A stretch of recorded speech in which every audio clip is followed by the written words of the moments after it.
धेरै धेरै धन्यवाद विशिष्ट अतिथिज्यूलाई। थुप्रै अतिथिगणहरू हुनुहुन्छ, यहाँका शुभकामना मन्तव्य लिने मन हुँदाहुँदै पनि हामी कार्यक्रमको अन्त्यतिर आइसकेका छौँ र कार्यक्रमलाई ढिला पनि गरिएको छैन र कार्यक्रममा आफ्नो महत्त्वपूर्ण भनाइ राखिदिनुहुन, शुभकामना मन्तव्य राखिदिनुहुन प्रमुख अतिथि ऊर्जा जलस्रोत तथा सिँचाइ मन्त्री माननीय पम्फा भूषालज्यूलाई म विनम्र अनुरोध गर्दछु।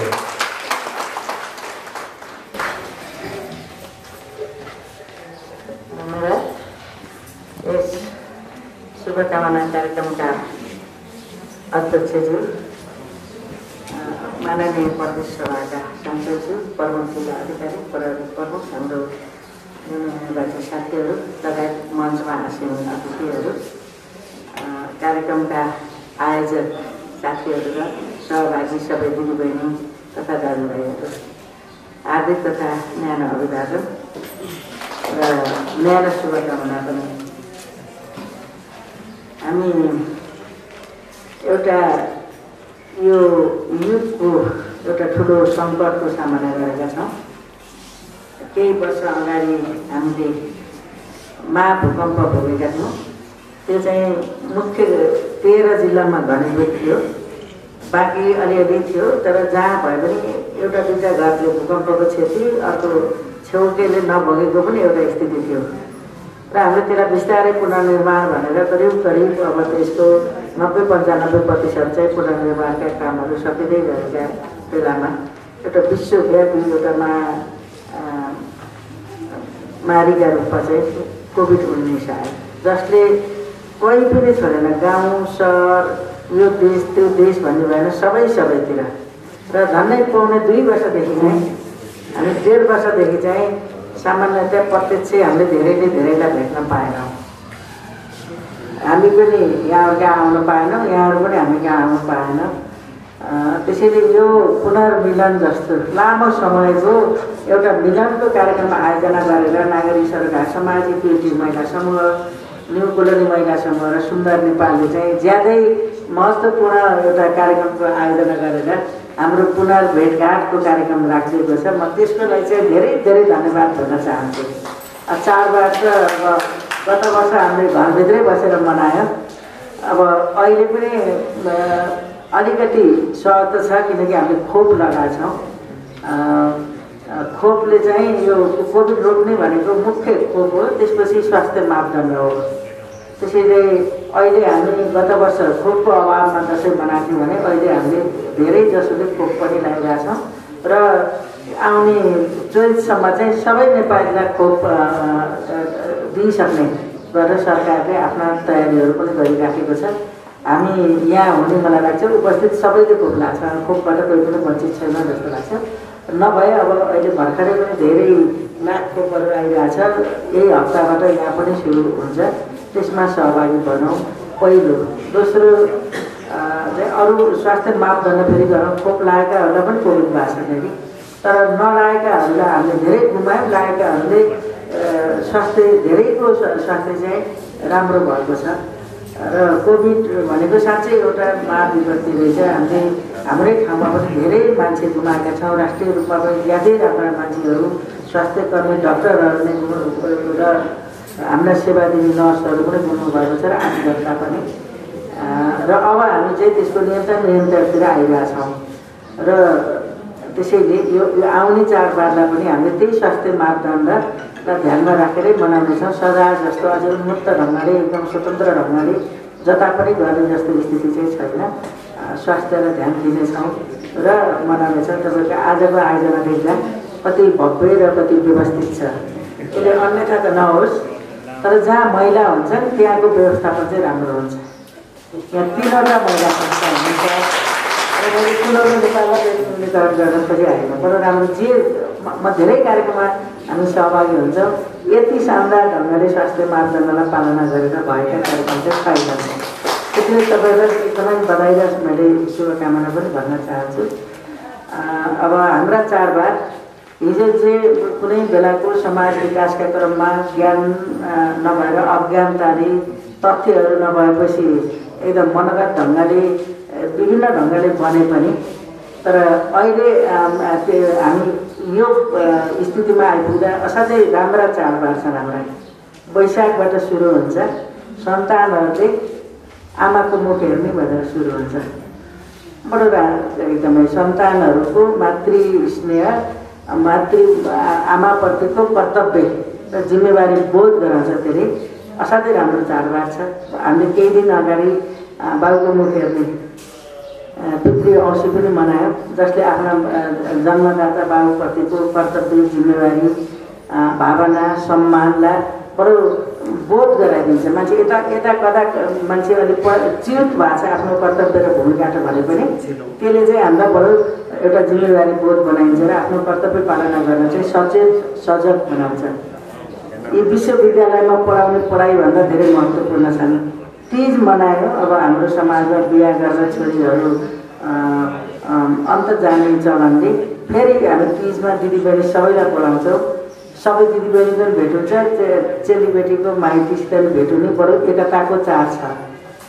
अब दसैँ छ, आफ्ना मान्यजनहरूको आशीर्वाद लिने, भेटघाट गर्ने सबै ढङ्गले। अब विदेशबाट स्वदेशबाट नै आफ्ना एकदम वीरनगर थियो। अहिले सहरीकरणले हामी विभिन्न ठाउँमा छरिएर बसे पनि हामी त्यहाँ जान्छौँ र एउटा ठुलाले स्नेह गर्ने, सानाले आदर गर्ने, मान सम्मान, एउटा सोसियल सामाजिक मूल्य र मान्यतालाई चाहिँ बडो दह्रो गर्ने चाडका रूपमा चाहिँ दसैँ छ।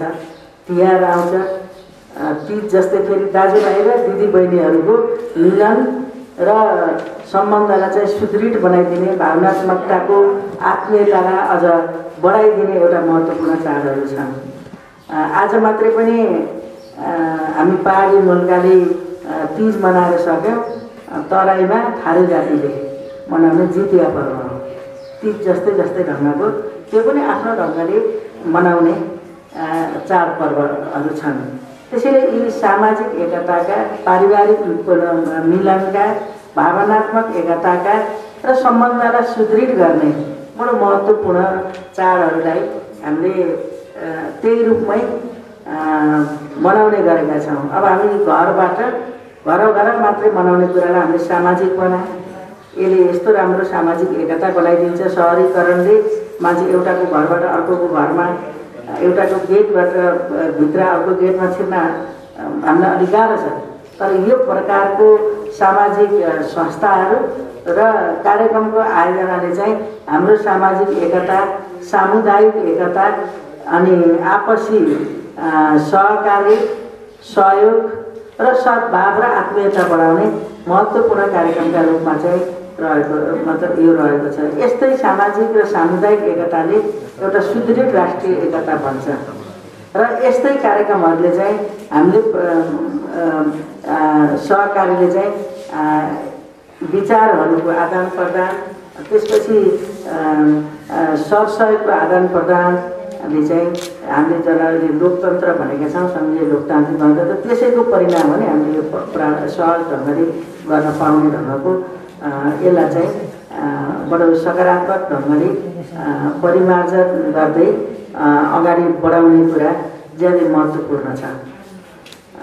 गाउँमा बरु एउटा खालको संस्कार छ, सहरमा चाहिँ यस्ता प्रकारका कार्यक्रमले मात्रै हाम्रो आपसी एकता चाहिँ राम्रो बनाइदिने गर्छ। त्यसैले यो प्रकारका सामाजिक सामुदायिक संस्थाहरू ज्यादै सक्रिय छन्। त्यसैले मैले सबै दिदीबहिनी र दाजुभाइलाई यही ढङ्गले अझ व्यापक ढङ्गले आफ्ना गतिविधिहरू अगाडि बढाउनका निम्ति म विशेष अपिल गर्दछु। त्यसपछि म चाहिँ यहाँबाट चुनेको जनप्रतिनिधि हो। अब 4 वर्ष हुन लागेको छ। राजनीतिमा धेरै उथलपुथल भएका छन्। अहिले ठुलो बाढी पहिरो, हाम्रो बागमतीमा पनि धेरै पानी गएको छ। राजनीति पनि त्यस्तै ढङ्गले एकदम उतार र चढावको बिचमा गएको छ। हामीलाई लाग्थ्यो अब हामीले सङ्घीय लोकतान्त्रिक गणतन्त्र को संविधान आन्दोलन अनि त्यसलाई संस्थागत गर्ने संविधान र अब कार्यान्वयनमा गयौँ र त्यसले समावेशिता, समानुपातिक प्रतिनिधित्व सबै ढङ्गले अब चाहिँ केही पनि गर्नु पर्दैन कि भन्ने जस्तो हामीलाई लागिरहेको थियो। हामी गत निर्वाचनमा हामी त्यही प्रतिबद्धता, त्यही आह्वान गरेको थियौँ।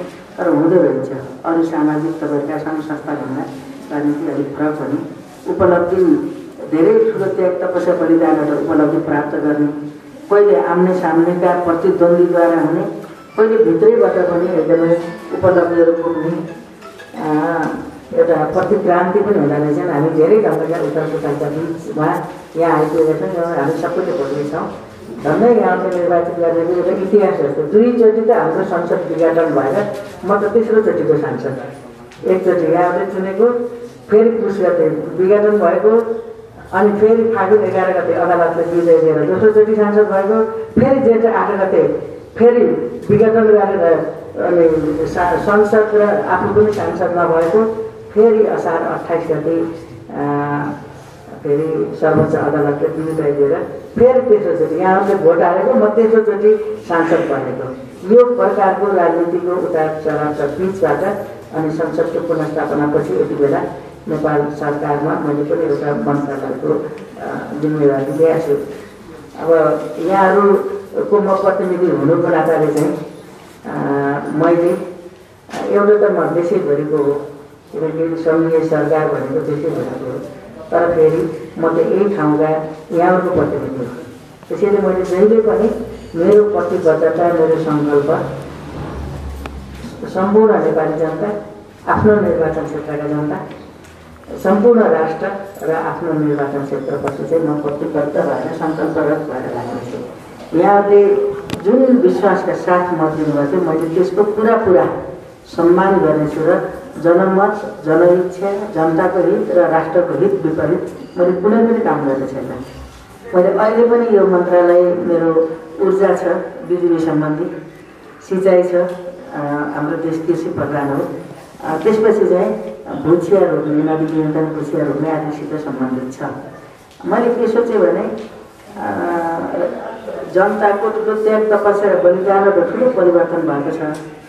अनि हामीले एकदमै ठुलो परिवर्तन गरेका छौँ। हामीले गणतन्त्र ल्यायौँ, सङ्घीयता 3 तहका सरकार छन्, अहिले हामी 3 तहका छौँ। यहाँ अलि जनताको भरदैलोमै हामीले सिंहदरबार भने त्यस अन्तर्गत रहेका छौँ। तर फेरि अझै जनताको जीवनमा भने जस्तै गरेर चाहिँ ठुलो परिवर्तन आएको छैन। अझै 18% जनता गरिबीको रेखामा हुनुहुन्छ।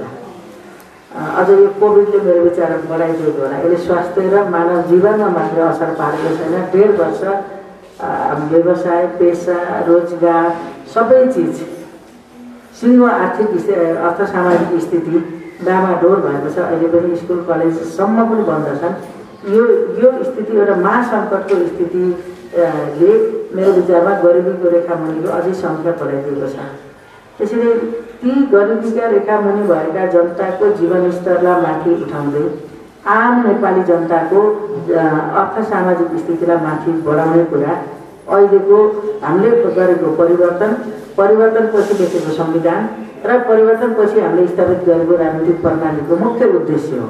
तर त्यति भने जस्तो अझै भइराखेन। राजनीतिक उतार चढावकै बिचले नै यसले सबभन्दा बढी प्रभाव पार्यो। तैपनि हामी त्यसमा प्रतिबद्ध छौँ। मैले के सोचेँ, मेरो मन्त्रालयले के गर्न सक्छु मैले एकदमै मन्त्रालय सम्हालेका भोलिपल्टबाटै मैले आफ्नो ढङ्गले अध्ययन गरेँ। त्यसपछि म एउटा निष्कर्ष मैले निकालेँ। नेपालमा 20 युनिट भन्दा कम बिजुली बाल्ने मान्छे को हुनुहुन्छ, कति हुनुहुन्छ भनेर मैले हिसाब निकालेँ। 28.5 लाख परिवार हुँदो रहेछ। 28.5 लाख, त्यो भनेको 1.35-40 लाख जनता।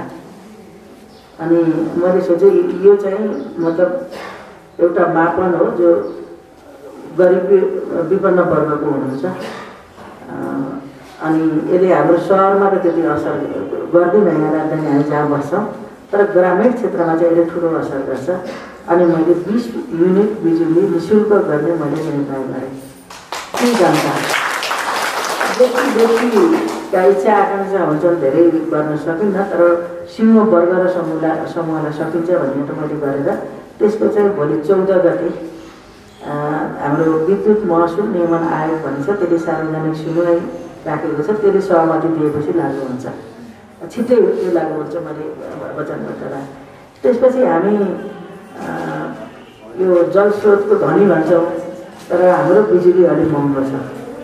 यसलाई कसरी न्यूनीकरण गर्ने भन्ने पनि मैले सोचेँ। अहिले एकैचोटि धेरै त नसकिने, तर मैले के गरेँ भने हामीले हाम्रा हरेकका भान्सामा एलपी ग्यास छन्। अझ झन् भूकम्प र यो नाकाबन्दीले त हामी अझ धेरैवटा सिलिन्डर किनेर घरमा राखेका छौँ।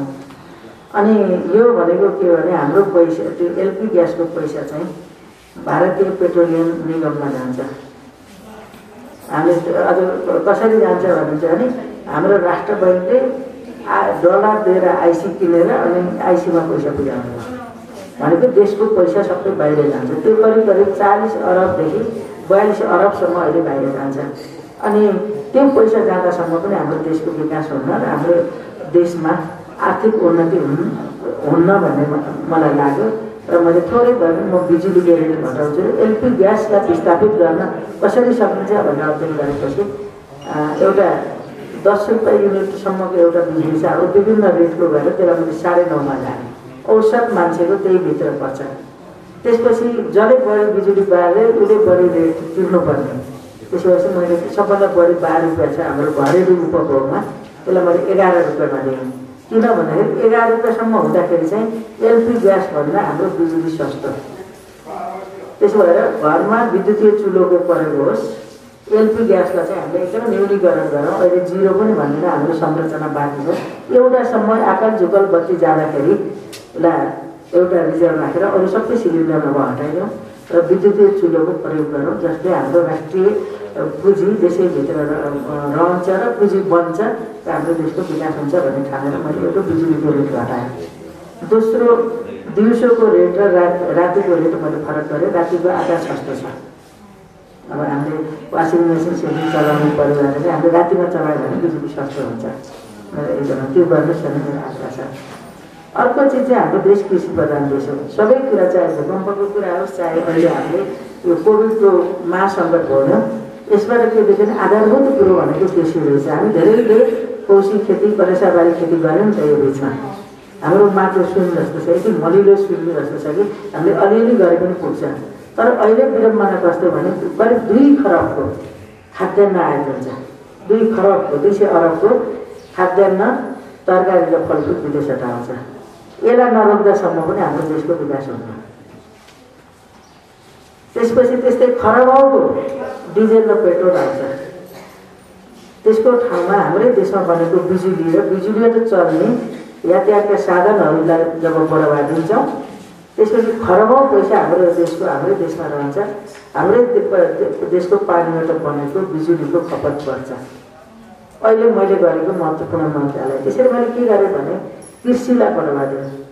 मधेसतिर त्यो हुन्छ डिजेल पम्प चलाएर पानी चलाउनुहुन्छ, सतहले भएको ठाउँमा कुलो पुऱ्याइदिउँ, कुलोले नभ्याउने ठाउँमा जमिनबाट तानौँ, जमिनबाट पानी नआउने ठाउँमा तलबाट माथि पानी अपलिफ्ट गरौँ भन्ने योजना बनाएर अनि मैले यहाँ हुने 52-53 रोपनी बराबर मधेसमा 4 बिघा भनिन्छ सेलो ट्युबवेल बराबरको पानी बिजुलीले चलाएर सिँचाइ गर्नुहोस्, पैसा नदिनु। त्यसलाई चाहिँ हाम्रो सिँचाइ मन्त्रालयले नै त्यसको पैसा तिर्दिने भनेर एउटा अलिक ठुलो स्केलमा सिँचाइ गर्ने हुन्छ। त्यहाँ डिप ट्युबवेल भन्ने 1000 रोपनी हुन पऱ्यो, त्यसबाट सिँचाइ गरेर बिजुली चलाउँदा पऱ्यो भने त्यसलाई चाहिँ 50% छुट दिने, रातिमा गर्नुभयो भने 80% आउँछ। मैले यस्तो भन्न खोजेको कुरा के हो भन्दाखेरि कृषिलाई बढावा दिन बिजुलीको प्रयोग गरेर पनि सिँचाइ गरौँ। पहाडमा बाजा राखेर युवाभरि अरबतिर अथवा मान्छे बसाइ सर सहर र मधेसतिर त्यो सिँचाइ पुऱ्याउँदा मात्रै उत्पादन दोब्बर हुन्छ। अलिकति खेती प्रणालीमा सुधार गरे तेब्बर हुन्छ। मेहनत गर्ने नै 4 खेती पनि हुन्छ। त्यसो गर्दाखेरि चाहिँ हामी चाहिँ खाद्यान्नमा जब आत्मनिर्भर हुन सक्छौँ, 2 खरब हाम्रो देशमै रहन्छ। 40 हामीले भान्सामा बिजुलीको चुलो प्रयोग गऱ्यौँ भने हाम्रो 40-42 अरब देशभित्रै रहन्छ।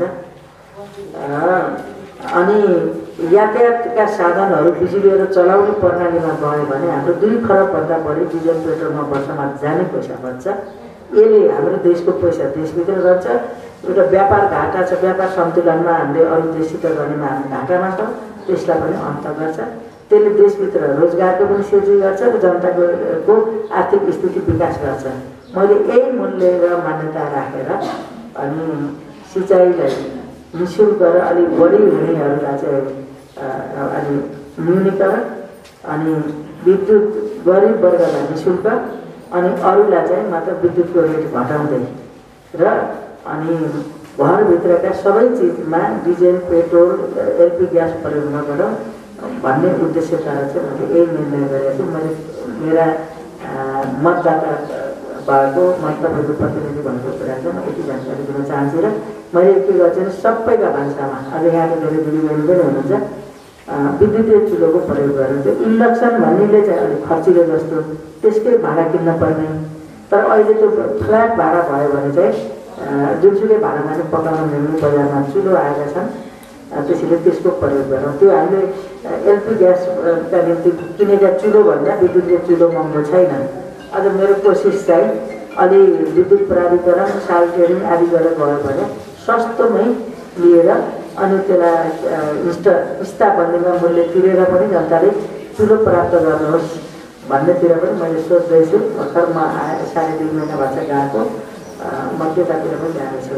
मैले आफ्नो मन्त्रालयको कुरो यति राखिसकेपछि अनि समग्र सरकार जनता कोभिडको मारबाट प्रभावित भएर जुन क्षति बेहोरिराखेका छन् त्यसलाई अधिकतम राहत र सहुलियत दिने गरेर भर्खरै मतलब यसलाई विधेयक अध्यादेशबाट आएको जेठ 15 को बजेटलाई प्रतिस्थापन गरेर नयाँ बजेट आएको छ। यो गरिब विपन्न वर्गलाई एकचोटिका निम्ति त्यो गरिबी रेखा मुनि भएका जनतालाई 10,000 सरकारले खातामा दिने भनेर घोषणा गरेको छ। ठुला रोग लाग्नेहरूलाई चाहिँ मासिक 5,000 सरकारले सहयोग गर्ने निर्णय गरेको छ। यो आन्दोलनमा सबै खाने नेपालका परिवर्तनका आन्दोलनमा शहीद हुने, बेपत्ता हुने, घाइते अपाङ्गहरूलाई चाहिँ मासिक 3,000 भत्ता दिने पनि निर्णय गरेको छ र यो गरिबीका रेखा मुनि भएका जनताहरूलाई विविध क्षेत्रले हामीले धेरै कुरा हामीले मौलिक हकका रूपमा छन्। हामी राष्ट्र त अलि विपन्न भने जस्तो गरेर आर्थिक विकास छैन, तर फेरि हामीले अहिले दिएको व्यवस्था चाहिँ अधिकार बेसिस छ। यो सोसियल कल्याणकारी राज्य मात्रै होइन कि जनताले अधिकार पाउनेछ। शिक्षा, स्वास्थ्य, रोजगार, खाद्य प्रवर्धन, आवास जस्ता धेरै कुरालाई चाहिँ अनि राज्यले चाहिँ मौलिक हकका रूपमा संविधान र 16वटा मौलिक हक सम्बन्धी कानुन भनेका छन्। त्यो कानुन अन्तर्गत चाहिँ अनि सबै जनतालाई त्यो अधिकार उपलब्ध गराउने राज्यको एकदमै आधारभूत दायित्व हो। त्यही दायित्व अन्तर्गत चाहिँ कामहरू अगाडि बढिराखेका छन् र अहिले यो कोभिडका बीचबाट बेहोरेका समस्याहरूमा समेत अलिकति राहत, मलम लाउने र अब बिस्तारै कोभिड मुक्त हुँदाखेरि अनि हामी फेरि पुनर्गठित भएर आर्थिक विकासतिर जाने उद्देश्य राखेका छौँ। त्यसो गर्दाखेरि मात्रै हामीले सामाजिक न्यायमा आधारित समाजवादतिर जाने भनेर जो एउटा समानताको समाज हाम्रो संविधानमै हामीले उल्लेख गरेका छौँ त्यतातिर जान सक्छौँ र हाम्रो भर ठेक सबैको त्यही हुनेछ। र हामीले राजनीतिमा ठुलो परिवर्तन गरेका छौँ विश्वले हेर्ने गरेर झन्डै अहिले 40% महिला स्थानीय सरकार, प्रदेश र सङ्घ यति बेला राष्ट्र प्रमुख समेत महिला भएपछि त 40% महिला चाहिँ अहिले कुनै न कुनै निर्देशनमा सहभागी हुन्छ। प्रशासन होस् या सुरक्षा संयन्त्र, न्यायपालिका होस् या सार्वजनिक जीवन सबैतिर समावेशीताको प्रतिनिधित्व भएको छ। पूर्ण समानुपातिक भएको छैन। 33 भनेपछि को त 17 नपाउने महिला भनेपछि सबै महिला, अब 33 मात्रै होइन 50% महिला, जनसङ्ख्याको 50 महिलाले सबै अधिकार पाउने गरेर सबै क्षेत्रमा, त्यो राजनीतिक क्षेत्रमा, विधायकीय क्षेत्रमा, प्रशासनिक क्षेत्र, सुरक्षा, न्यायपालिका, सार्वजनिक जीवनका, सामाजिक जीवनका सबै क्षेत्रमा पाउने गरेर अगाडि बढ्ने एउटा हामीले पाएका अधिकारको कार्यान्वयन गर्दै अनि थप अधिकार प्राप्तिका निम्ति एउटा जागरणको अभियान, एउटा सामाजिक बहस, एउटा राजनीतिक बहसबाट अगाडि बढ्यौँ भने हामी धेरै वर्षपछि परेको नेपाली समाजभित्रका पनि महिला दिदीबहिनीहरू सबै हामी समानताको एउटा स्थितिमा आउन सक्छौँ।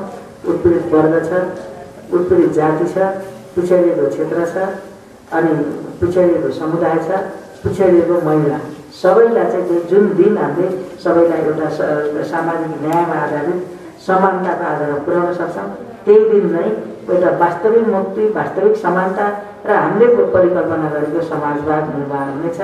त्यो केवल राज्यले, त्यो केवल राजनीतिक पार्टीले मात्रै गरेर हुनुहुन्न। यो प्रकारका सामाजिक सङ्घ संस्थाहरू, समुदायहरू र समग्र जनताहरू अघि बढेर मात्रै क्रियाशील भएर मात्रै सम्भव हुन्छ। त्यसैले यो वडामा आउँदा, यो मेरो क्षेत्र आउँदा मलाई ज्यादै खुसी लाग्छ।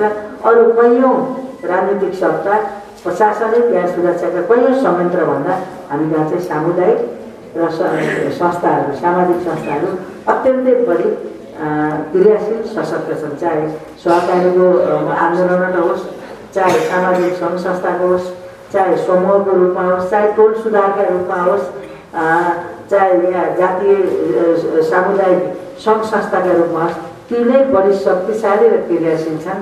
त्यसैको ज्वलन्त उदाहरण हो यो आजको कार्यक्रम। त्यसैले म सम्पूर्ण दिदीबहिनी दाजुभाइहरूलाई आउँदै गरेका चाडहरूलाई बडो खर्चिलो र भड्किलो नहुने गरेर, हाम्रै छेउमा अलि नहुनेलाई पिन्च नहुने गरेर सके सहयोग गरेर, नभए अरूलाई चाहिँ ओहो भनेर मैले सकिनँ भन्ने हिंसाबोध नहुने गरेर चाहिँ हाम्रा चाडबाड मनाउँ। पारिवारिक एकता, सामाजिक एकता र समग्रमा एउटा राष्ट्रिय एकतालाई सुदृढ पारौँ। यी चाडबाडहरूले हामीलाई त्यही ऊर्जा दियो र यो कार्यक्रमले चाहिँ त्यसैको अभिव्यक्ति गरेको छ।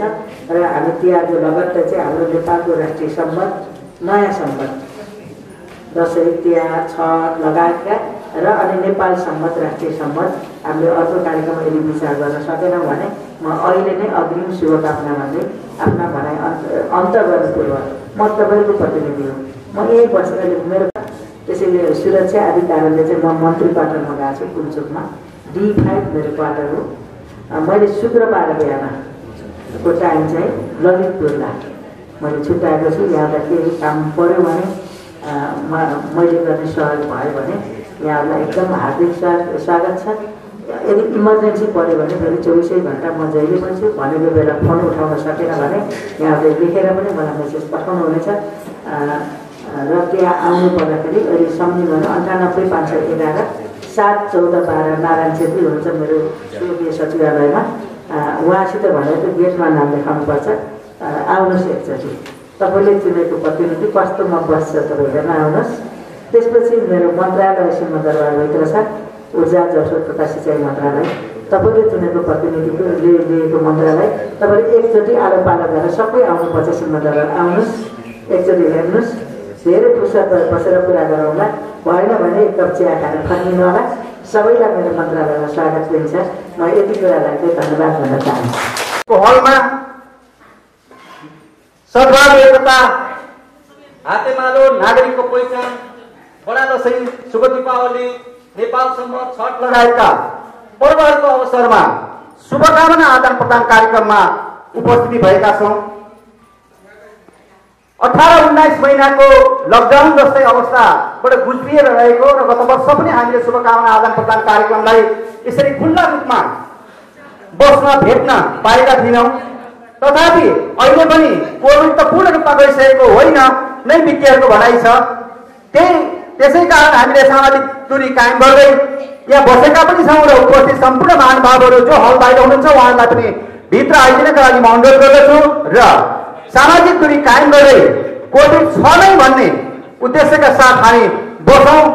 र म सबै महानुभावहरूलाई आयोजकको तर्फबाट स्वागत पनि गर्न चाहन्छु र कार्यक्रमलाई विलम्ब नगरिकन म कार्यक्रम अगाडि बढाउन चाहन्छु। आज स्थानीय नागरिक सरोकार मञ्च नेपाल, इक्विटी महिला समूह, न्युक्ली महिला समूह, सुन्दर नेपाल सरसफाई अभियानको संयुक्त आयोजनामा यो शुभकामना आदान प्रदान कार्यक्रममा हामी उपस्थित भएका छौँ। यस कार्यक्रममा सभापतिको आवश्यकता पर्ने भएको हुँदा स्थानीय नागरिक सरोकार मञ्च नेपालका अध्यक्ष रुद्र कुमार जोशीज्यूलाई सभापतिको आसन ग्रहण गरिदिनु हुन म विनम्र अनुरोध गर्दछु। सभापतिको आज्ञा अनुसार म कार्यक्रमलाई अगाडि बढाउन चाहन्छु। ऊर्जा जलस्रोत तथा सिँचाइ मन्त्री माननीय पम्फा भूषालज्यूलाई प्रमुख अतिथिको आसन ग्रहणका लागि म अनुरोध गर्दछु। यसै गरी विशेष अतिथिको रूपमा ललितपुर प्रमुख जिल्लाधिकारी श्री घनश्याम उपाध्यायज्यूलाई म विशेष अतिथिको आसन ग्रहणका लागि अनुरोध गर्दछु। यसै गरी अतिथिको आसन ग्रहणका लागि ललितपुर प्रहरी परिसरका प्रमुख वरिष्ठ प्रहरी उपरीक्षक किरण भट्टाचार्यज्यूलाई म अनुरोध गर्दछु। यसै गरी अतिथिको आसन ग्रहणका लागि ललितपुर महानगरपालिका वडा नम्बर 2 का वडा अध्यक्ष राजेश महर्जनज्यू जो स्थानीय नागरिक सरोकार मंच नेपालको सल्लाहकार हुनुहुन्छ, उहाँलाई आसन ग्रहणको लागि म अनुरोध गर्दछु। यसै गरी ललितपुर महानगरपालिका वडा नम्बर 4 का वडा अध्यक्ष नारायण केसीज्यू उहाँ पनि सल्लाहकार हुनुहुन्छ नागरिक समाजको, उहाँलाई आसन ग्रहणको लागि म अनुरोध गर्दछु। यसै गरी महानगरीय प्रहरी प्रभाग सानेपाका प्रमुख प्रहरी निरीक्षक कृष्ण खड्काज्यू हुनुहुन्छ, उहाँलाई आसन ग्रहणको लागि म अनुरोध गर्दछु। यसै गरी आयोजक संस्था इक्विटी महिला समूहको अध्यक्ष गीता केसी खड्काज्यूलाई पनि म आसन ग्रहणको लागि अनुरोध गर्दछु। यसै गरी आयोजक संस्था न्युक्लोरी महिला समूहकी अध्यक्ष निशा श्रेष्ठज्यूलाई पनि म आसन ग्रहणको लागि अनुरोध गर्दछु। यसै गरी आयोजक संस्था सुन्दर नेपाल सफाई अभियान ललितपुरका संयोजक नवीन थापा मगरज्यूलाई पनि म आसन ग्रहणका लागि अनुरोध गर्दछु। यसै गरी एनजिओ फेडरेसन ललितपुर जिल्ला शाखा अध्यक्ष एवं स्थानीय नागरिक सरोकार मञ्च नेपालका सल्लाहकार टीकाराम दाहालज्यूलाई पनि म आसन ग्रहणको लागि अनुरोध गर्दछु। यसै गरी 4 नम्बर वडाका सदस्य रामभक्त थापाज्यूलाई म आसन ग्रहणको लागि अनुरोध गर्दछु। यसै गरी आइपुग्नु भएको छैन जस्तो लाग्यो मलाई बागडोर विकास सेवा समाजका अध्यक्ष राजबहादुर राईज्यू, स्टार हस्पिटलका प्रमुख ईश्वर महर्जनज्यू यदि हुनुहुन्छ भने म आसन ग्रहणको लागि मैले अनुरोध गरेँ। यसै गरी महानगरीय प्रहरीको बलभूका प्रमुख सन्तोष शिखर काजी हुनुहुन्न जस्तो लाग्यो, महानगरीय ट्राफिक प्रहरी प्रभाग सानेपाका प्रमुख कृष्ण शर्मा आसन ग्रहण यथास्थानमा आसन ग्रहणको लागि मैले अनुरोध गरेँ। यसै गरी साहसिक महिला समूहका अध्यक्ष अञ्जली हमालज्यूलाई पनि म आसन ग्रहणको लागि म अनुरोध गर्दछु। यसै गरी प्रतिभा आमा समूहका अध्यक्ष विमला राणाज्यूलाई पनि म आसन ग्रहणको लागि अनुरोध गर्दछु। यसै गरी एनएलसी कलेजका प्रतिनिधि रोगियो भान्देश्वर हुनुहुन्न जस्तो लाग्यो। यसै गरी भलिमण्डल महिला समूहका अध्यक्ष जुना थापा मगरज्यूलाई पनि म आसन ग्रहणको लागि अनुरोध गर्दछु। सुनाखै क्लब धोनीघाटका अध्यक्ष प्रमोद थापा मगर आसन ग्रहणको लागि अनुरोध गर्दछु। रजत महिला समूहका अध्यक्ष उर्मिला रजतज्यूलाई पनि म आसन ग्रहणको लागि अनुरोध गर्दछु। पाटनचर योग ललितपुरका गुरु विष्णु विष्णुज्यूलाई म आसन ग्रहणको लागि अनुरोध गर्दछु। यसै गरी नायसङ्घका केन्द्रीय अध्यक्ष बबुल ठाकुरज्यूलाई पनि म आसन ग्रहणका लागि अनुरोध गर्दछु। र यस कार्यक्रममा उपस्थित सम्पूर्ण सङ्घ संस्थामा आबद्ध व्यक्तित्वहरू एवं कार्यक्रमको निमन्त्रणालाई स्वीकार गरेर यहाँ उपस्थित हुनुहुने सम्पूर्ण महानुभावहरूलाई यथास्थानमा आसन ग्रहणको लागि म अनुरोध गर्दछु।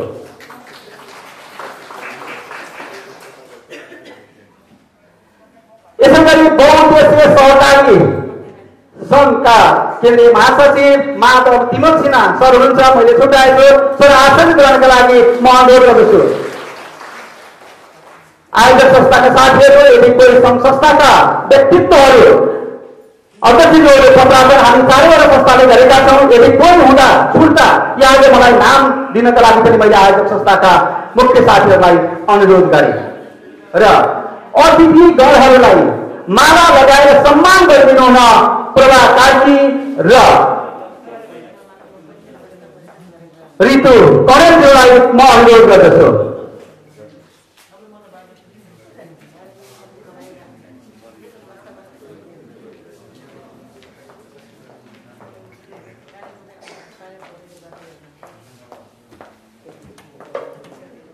म कार्यक्रमलाई विलम्ब गरिन किन माला लगाउने काम भइरहन्छ।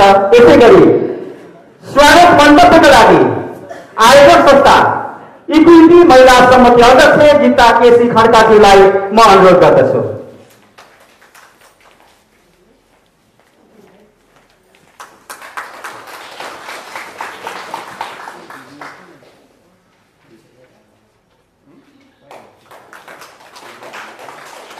धन्यवाद कार्यक्रम संचालक ज्यू।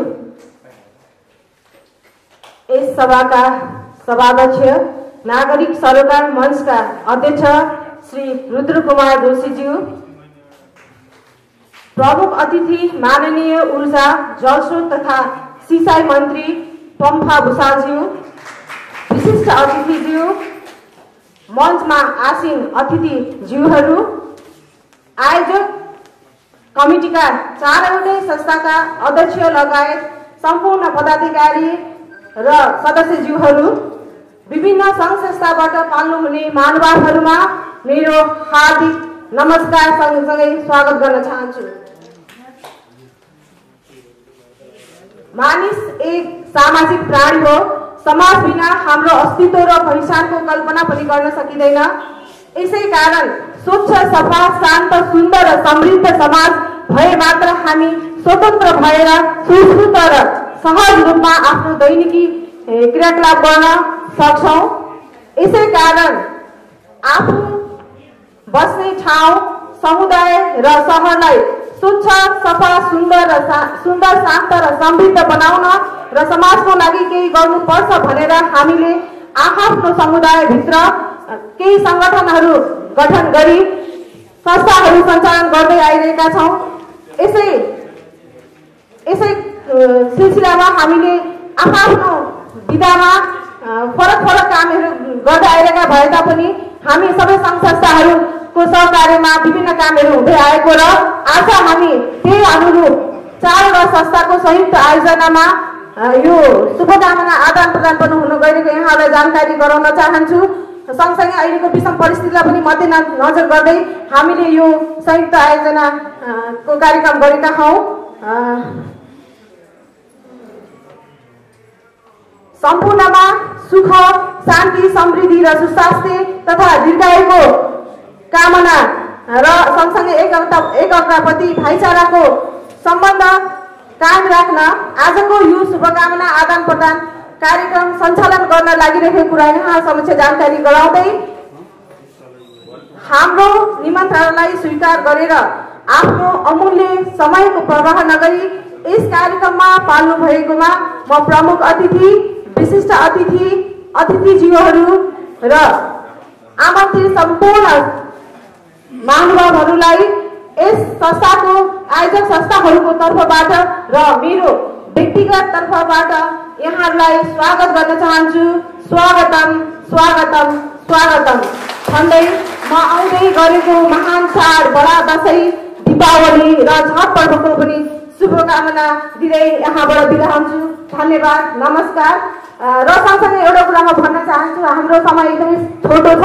हामी विभिन्न विशेष काम भएर पनि हामी समय दिएर यहाँ आएका छौँ। त्यसैले हाम्रो सञ्चालकजीले भन्नुहुनेछ र हाम्रो प्रवक्ताज्यूले यसलाई मध्यनजर गर्दै आफ्ना भनाइहरू छोटो मिठो र सान्दर्भिक भनाइ राखिदिँदै कार्यक्रमलाई एकदम चुस्त, एकदम सफल बनाइदिनुहुन्छ भन्ने आशा राख्दै यहाँबाट बिदा हुन्छु। धन्यवाद, नमस्कार। धेरै धन्यवाद गीता केसी खड्काज्यू, सबैलाई स्वागत गरेर जानुभएको छ। एकदमै छोटो म बोल्न बोल्नको लागि पनि मलाई सजिलो बनाइदिनु भएको छ। एकदमै छोटो समयको पाबन्दीलाई ख्याल गर्दै उहाँले 2 देखि 3 मिनटमा आफ्नो विचारहरू राख्नुहुनेछ भन्ने मैले लिएको पनि छु। यसै गरी हामी सामुदायिक प्रहरी सेवा केन्द्रका अध्यक्ष एवं सामुदायिकका अध्यक्ष दानबहादुर थापा मगरज्यू यो हलमा हुनुहुन्छ। उहाँलाई आसन गर्नको लागि मैले अनुरोध गरेँ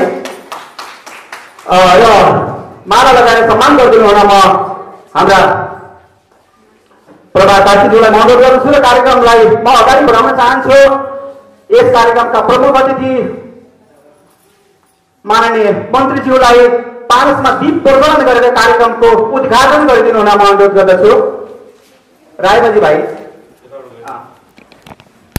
राष्ट्रिय गानको लागि भाइलाई मैले सम्झेँ। हजुर भाइ तयारीमा सबैजना उठेर तालीले सम्मान गरौँ।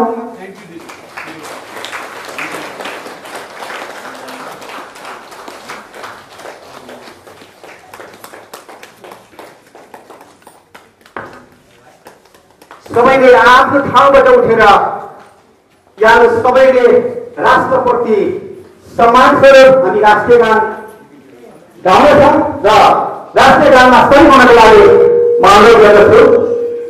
सुरु।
धेरै धेरै धन्यवाद। र म ढिला नगरिकन एकदमै छिटो छिटो कार्यक्रम अगाडि बढाइरहेको छु र यसमा समयलाई नै ख्याल गरी वक्ताहरूले बोल्नुहुने त पटक पटक बोल्नु त्यति राम्रो हुन्न। र ललितपुर महानगरपालिका वडा नम्बर 2 का वडा अध्यक्ष एवं स्थानीय नागरिक सरकार मञ्च नेपालका सल्लाहकार राजेश कुमार महोदयलाई शुभकामना मन्तव्यको लागि म अनुरोध गर्दछु। धन्यवाद लक्ष्मी सरलाई। र आज यस स्थानीय सरकार मञ्चद्वारा आयोजित इक्विटी महिला समूह लगायत आयोजक समितिले जुन बडा दशैं तिहार छठ लगायतको शुभकामना आदान प्रदान कार्यक्रमका सभा अध्यक्ष स्थानीय सरकार मञ्चका अध्यक्ष रुद्र जोशीज्यू र यस कार्यक्रमका प्रमुख अतिथि ऊर्जा तथा जलस्रोत मन्त्री माननीय पम्पा भूषालज्यू र प्रमुख जिल्ला अधिकारी पूर्व घनश्याम प्रसाद उपाध्याय सर र उहाँलाई यस ललितपुरमा जुन सभा भएर आउनुभएको थियो उहाँलाई स्वागत पनि गरे र सँगै प्रहरी वरिष्ठ उपचार किरण कर्मचारी म्याडम र वडा नम्बर 4 का वडा अध्यक्ष हाम्रा प्यारा दाई नारायण केसी र प्रहरी प्रभागका इन्चार्ज कृष्ण खड्का र सामुदायिक सेवा केन्द्रका अध्यक्ष दामोदर थापा र बहुउद्देश्य जुन महासङ्घका माधव तेमल सिन्हा र नेसेमाका प्रमुख कार्यकारी टीकाराम सर र उपस्थित सम्पूर्ण विभिन्न 2 वडा 3 वडा 4 वडाका सम्पूर्ण समूहका दिदीबहिनीहरू र इन्द्रायणी स्टार युनाइटेड क्लबका हाम्रा सबै साथीहरू र उपस्थित सम्पूर्ण दाजुभाइहरूमा शुभ बिहानी हार्दिक न्यानो नमस्कार र दार्जिलिङ चाहन्छु। र जुन आज यस कार्यक्रम जुन राख्नु भएको छ पक्कै हामी स्थानीय जनप्रतिनिधिलाई समितिबाट जुन 3 वडा अध्यक्षलाई जुन यहाँ आयोजक समितिले जुन शुभकामना आदान प्रदान गर्नु कार्यक्रमलाई जुन बोलाउनु भएको छ आयोजक समितिलाई सबैलाई धन्यवाद, परिवारलाई धन्यवाद दिन चाहन्छु। र धेरै लामो नभनिकन जुन यो बडा दशैं दीपावली शुभकामना जुन अगाडि आउँदै गरेको चाडपर्वमा यहाँहरूमा उपस्थित सम्पूर्णलाई हार्दिक मनोमय शुभकामना दिन चाहन्छु। र सँगै यो आउँदै गरेको चाडमा विशेष गरी ध्यानमा हामीले दिनुपर्ने चाहिँ यो विषम परिस्थिति कोभिडले जुन थलाथल परिरहेको अवस्थामा र यहाँहरूसँग हामीले पनि 1.5 वर्षपछि जुन भेटघाट गर्ने मौका पनि पाएको छ। समस्त सबैजनाहरू खुसीका साथ अगाडि जुन यो बडा दशैंमा खुसियाली गरेर मनाउनु होला र सँगै यो चाडपर्वमा यो कोभिडको कारणले जनधनको क्षति सँगै र हाम्रो आर्थिक अवस्थाहरू जुनहरू दयनीय अवस्थामा गुजिरहेको अवस्थामा अहिले ख्याल गर्नुपर्ने कुराहरू विशेष गरी यो चोरीको बढ्ने क्रमहरू देखिन जस्तो लागेका पनि छन्। यो किन भन्दा आर्थिक कारणले हामी सबै चाडपर्वमा सबैतिर व्यस्त हुन्छौँ, घरबाट बाहिर निस्किन्छौँ र धेरै पछि बाहिर निस्किनु पाएको जस्तो महसुस हुन्छन् र कोभिड पनि छैन जस्तो महसुस भयो जस्तो सोचेर अहिले हरेक ठाउँमा भिडभाडहरू हामीले देखिन थालेको छु। त्यो हुनाले यहाँलाई मैले अनुरोध पनि गरेँ यो बडा दसैँ जुन आउँदा 2 वर्ष हामीले राम्रोसँग मनाउन नपायो भने यसपालि एकदम रमाइलो साथ मनाउँछु भन्ने जुन आशा राखेका हुन्छ त्यो हुनाले त्यसमा अलिकता अब यो समयमा चोरीहरू गर्न सक्ने अवस्थाले गर्दाखेरि यहाँहरू हरेक घरबाट बाहिर निस्किँदाखेरि हरेकलाई ध्यानमा एक अर्काको एउटा छिमेकीमा जानुपर्ने र माइग्रेट बाहिर जिल्लाबाट बाहिर र बाहिरबाट भित्र आउने क्रमहरू हुन्छन्। त्यो हुनाले मैले यहाँ धेरै कुरा नबोलिकन यहाँले सतर्क हुनु र हरेक यो चाडपर्वमा खुसीका साथ मनाउनुहुन्छ भन्दै मेरो सानो मन्तव्य गर्छु। फेरि पनि शुभकामना दिन्छु। धन्यवाद।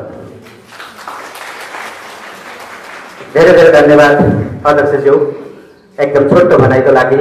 यसै गरी छोटो शुभकामना मन्तव्यको लागि म ललितपुर महानगरपालिका वडा नम्बर 4 का वडाध्यक्ष नारायण केसीज्यूलाई अनुरोध गर्दछु।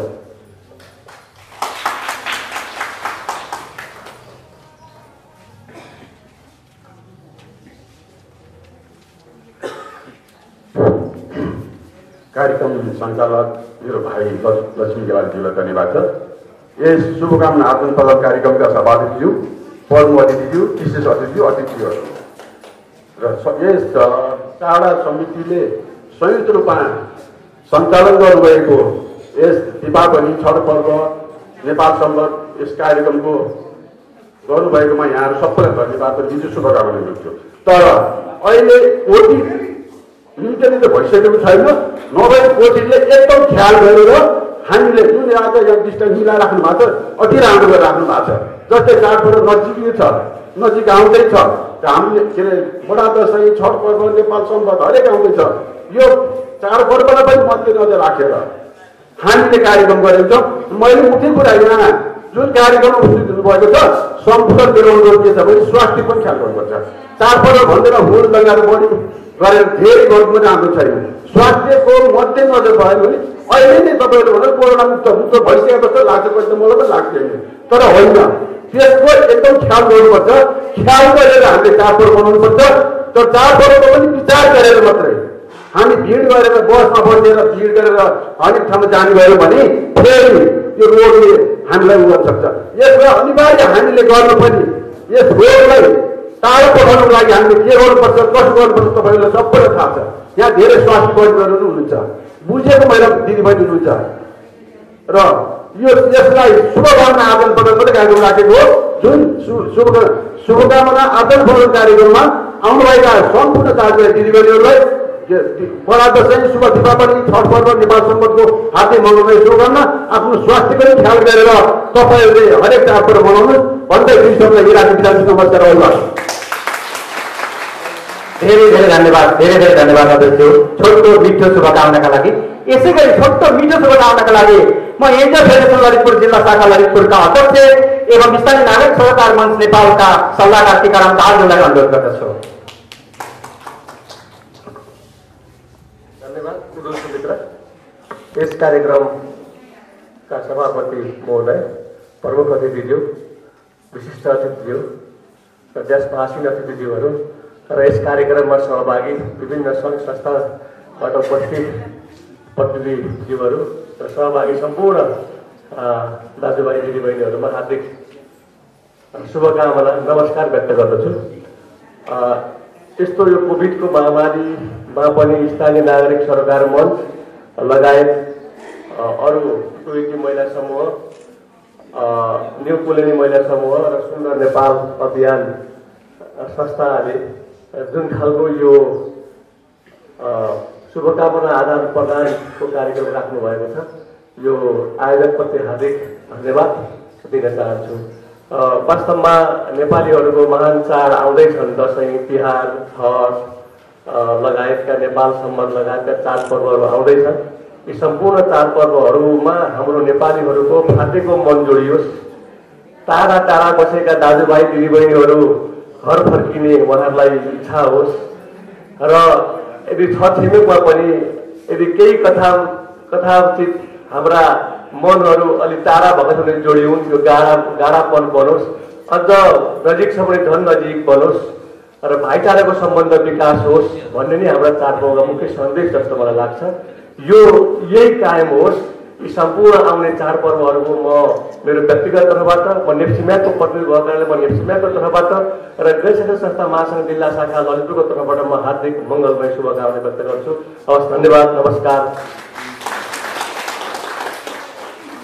धेरै धेरै धन्यवाद टिकाराम दाहालज्यू एकदमै छोटो मन्तव्यको लागि। यसै गरी आउँदै गरेका पर्वहरूको लक्षित गरी विशेष शान्ति सुरक्षा सहित आफ्नो शुभकामना मन्तव्यका लागि म ललितपुर प्रहरी परिसरका प्रमुख किरण बजाचार्यज्यूलाई अनुरोध गर्दछु।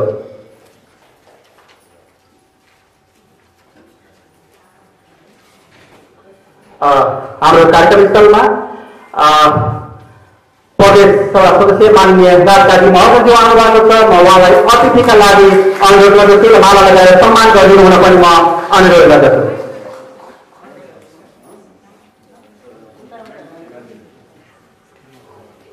धन्यवाद उद्घोषज्यू। आज यो स्थानीय नागरिक सरकार मञ्च नेपाल इक्विटी महिला समूह, न्यू कोलोनी महिला समूह, सुन्दर नेपाल अभियानको आयोजनामा सञ्चालन भएको बडा दशैं, शुभ दीपावली लगायतका विभिन्न छठ लगायतका विभिन्न चाडपर्वको लागि शुभकामना आदान प्रदान कार्यक्रमका सभापति तथा नागरिक समाज सरकार मञ्चका अध्यक्ष रुद्र जोशीज्यू, आजको यस कार्यक्रमका आकर्षण तथा प्रमुख अतिथि माननीय मन्त्रीज्यू, यस ललितपुर जिल्लाका श्रीमान प्रमुख जिल्ला अधिकारीज्यू, प्रदेश सभाका माननीय सभासदज्यू, वडा अध्यक्षज्यूहरू, डायसमा रहनुभएका आदरणीय अतिथिगण र यस कार्यक्रममा पाल्नुहुने सम्पूर्ण लब्ध प्रतिष्ठित महानुभावहरू र मेरा सहकर्मी प्रहरी साथीहरू, सर्वप्रथम त आयोजकलाई धन्यवाद दिन चाहन्छु। यो अति नै महत्त्वपूर्ण र अत्यावश्यक कार्यक्रमको सञ्चालन गर्नुभएकोमा।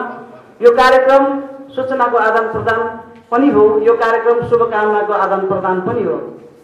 जस अर्थमा यस कार्यक्रमको लागि धन्यवाद दिन चाहन्छु र यस्ता कार्यक्रमहरू अन्यत्र पनि, अन्यत्र वडाहरूमा पनि, अन्यत्र संस्थाहरूमा पनि, अन्यत्र टोलटोलमा हुन जरुरी छ, जसले गर्दा यही समयमा हामीले विभिन्न किसिमका सूचनाहरू आदान प्रदान गर्न सक्दछौँ। र यो सन्दर्भमा अघि उद्घोषक महोदयले भन्नुभए जस्तै यस वर्ष कोभिड हाम्रो माझ अझ पनि छ र कोभिडको सँगसँगै हामीले यस वर्ष, गत वर्ष हामीले लकडाउनको कारणले गर्दाखेरि दसैँ र तिहार जस्ता चाडपर्व हामीले मनाउन पाएनौँ खुलेर। तर यस वर्ष केही सहज स्थितिहरू छ र कोभिड भएको हुँदा सर्वप्रथम यहाँहरूलाई नेपाल प्रहरीले आजको दिनसम्म सञ्चालन गर्दै आएको मास्क खोइ अभियानको लागि अभियान जारी नै छ र यहाँहरूलाई सम्पूर्ण कार्यक्रमहरूमा जुन स्थानमा पनि जाँदाखेरि चाडपर्व अवधिभर मास्क अनिवार्य रूपमा प्रयोग गरिदिनु हुन अनुरोध गर्न चाहन्छु। त्यसै गरी हामीले उपत्यकामा हिजो मात्रै गृह मन्त्रालयमा गृहमन्त्रीज्यूबाट, श्रीमान गृह सचिवबाट पनि यस वर्षको चाडपर्वलाई कसरी अझ बढी सुरक्षित बनाउने, कसरी अझ बढी यसलाई सहज बनाउने भन्ने सन्दर्भमा गहन र एकदमै सान्दर्भिक महत्त्वपूर्ण निर्देशनहरू प्राप्त भएको छ र हामीले